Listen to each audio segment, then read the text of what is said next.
Alright, I found about MC above the media priest, Ego Balo Feke, Yale, and Keepers. I don't want to know for Liria, Naina, Pialo, with the Pialo Mongo. I stand for social justice, and I do not care whose earth is God, if any woman is yoku. Of your own Naso Ekete, Yamopana Puelo. Yes, of your Naso Ekete, Amopana Puelo, Macoma Puelo, a break at the Batanimea. Afugum, that name were hypocrites not on the social media space. As a matter of fact, there are so much hypocrites, bunch of hypocrites, parading themselves as bloggers on the social media. When he fell, if I never crucify Ogechi, and they are trying their possible best to demonize Ogechi. Go where Ogechi was the worst fellow on the social media space. Ogechi was my cousin. She's my cousin's sister, and I cannot deny her because nobody go dollar. We are not the best of friends. Ototondi anasi kuto Ogechi kebu bundi benefitable from Ogechi. Ototondi anasi kuto Ogechi kebu bundi Ogechi nyebro contact. Ndi anasi kuto Ogechi kebu kita bundi na Ogechi na phone hana aneli na enjoy contact Ogechi na with them. Ogechi was the best then. Take nobody go dollar. Ah bundi nasi kebu Ogechi jenga. They are trying everything possible to make sure that she's demonized. And this is the reason why I had to stand up to say enough. Enough of this hypocrisy. I have never benefited anything from Ogechi. I have never asked Ogechi for any help. And I do not intend to do that. I'm contented with what God is doing in my life and with what God has done for me. Ogechi.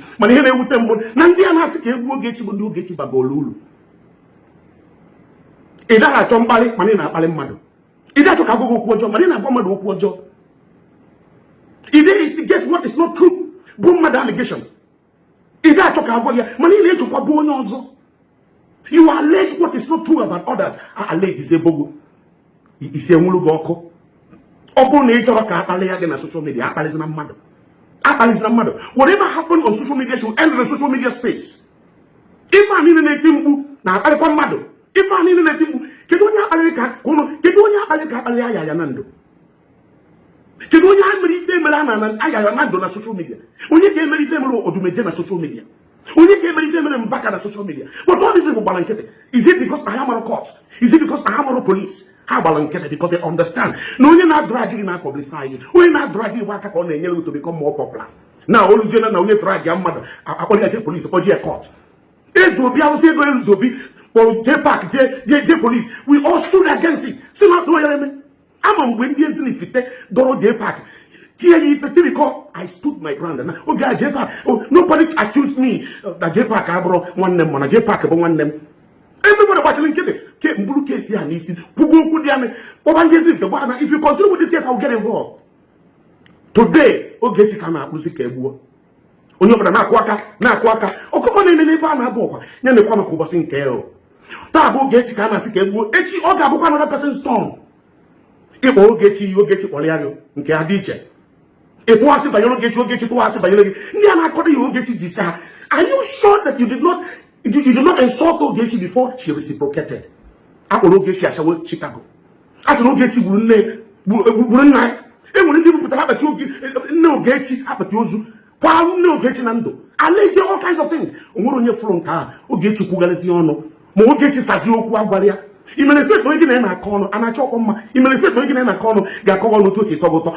Each of if it is easy about the person, or where you will plan to be what you could. Now you get I just drag Ogechi. We the same people the guilty of the same crime, the same offense you are guilty of is what you are dragging Ogechi for. But if any man start on the social media who is not guilty of this same offense, why are you crying? Crucify her. Enough of this hypocrisy. If I want him, oh no, but Banuno.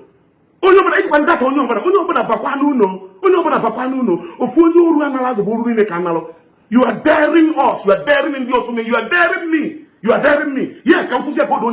You are daring me. If the contacting you, Bidolo. If the contacting you, Posek and Conyos of Bidolo. Uncle for IG came well. On what you were caught. On your Bapanuno. Oh no, but Bapanuno. You are putting me hard. Now you can come. You keep pushing me to the wall. My wife is Olezo. Let's watch how it goes. Police or they're married at the end of the day. I will come back to continue to address this issue. Justice for Ogechi.